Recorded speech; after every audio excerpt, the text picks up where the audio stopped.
What's good, fam? What's good?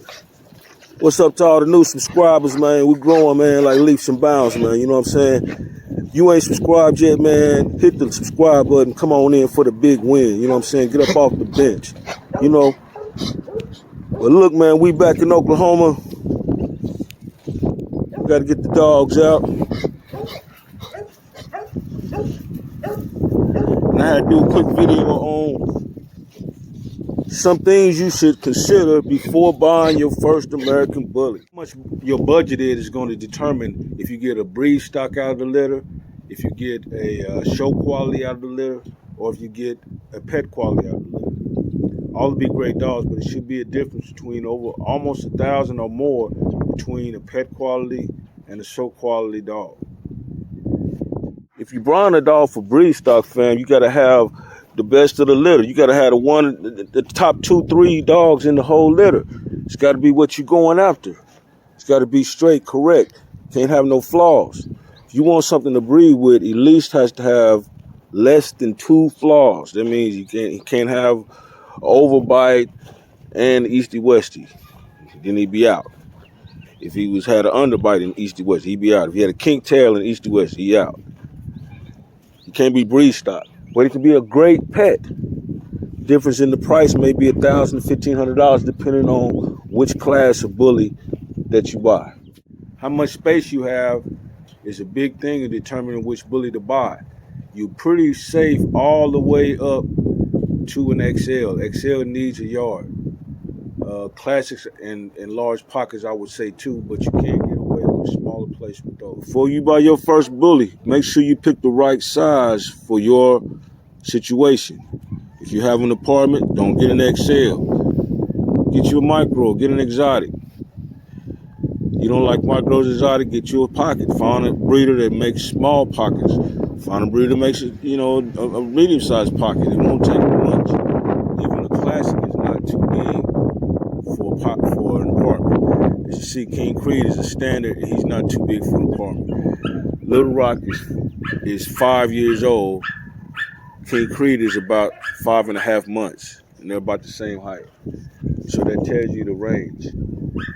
Now, if I take you out there, you can see Black Widow. She's a nice sized female pocket, and that's another thing about it. Man, if you get male or female, makes a big difference. The female won't be able to breed for, I would say, after your first heat. So I would say 2 years. But the male is ready to breed in 9 months. He can go out studding right then. But that female will be out messing with the male, and she could go in heat. So if you don't want her to get pregnant, you got to keep her away from everything. Now, if you got a small apartment, you may not need a dog in there going over a menstrual cycle in the house unless you control this. She's got to be well trained and everything. You got to have a situation for when she does go on a menstrual cycle. So that's a big factor when you consider having an apartment dog. I would say get a small exotic or a small pocket male. That'd be great for riding around in the truck and stuff when you leave your apartment. Micro exotics are the best for small apartments, getting in and out of cars, and just being a companion. They are the more pricey of the breed. How much money do you have to spend? If you want an exotic micro like Supergirl Trina, the brown one there, that's $3,500 to $5,000. If you want a standard or classic like Creed there, the blue one, that's $1,500 to $3,500. Then you got a pocket, $1,500 to $3,500. Before you get into colors.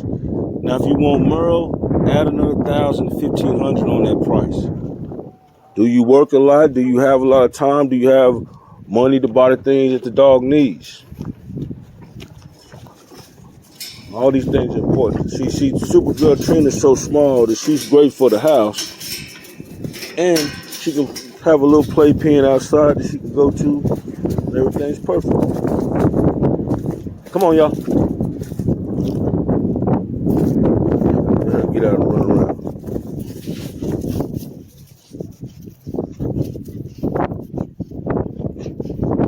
If you're just looking for a pet, it won't be hard for you to get a good bully of your choice, because it won't take up a lot of space no matter which one it is if you don't get an XXL or an XL. I have owned every type of bully.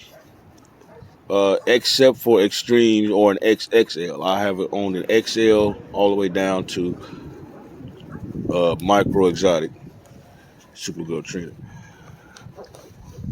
And mostly it's size and room. Aggression does play a factor in it. If you want a yard dog or a dog for protection, I would steer you towards the XL more than any other because they have more of a protection, a size that can be more of aggressive to be a good protective dog. And they're more tendencies to do that is more likely. The rest of these dogs really will lick you to death before they'll bite you. How much time do you have to spend with your dog?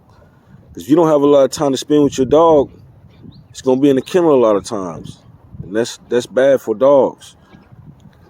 So knowing that you probably want a house dog, a yard dog, something that can be outside rolling around in the grass. A house dog, apartment dog, you might want something that's exotic or micro, like Supergirl trainer. A yard dog, you're gonna want a pocket. So that's it, everybody, man. Basically, get you something good, man. Get you something that fits your lifestyle, fits your area, fits your pocketbooks. Get you something that fits your lifestyle, your family's lifestyle. Get you and then go get you a good American Bully, man. And above all, man, get you something hard cut.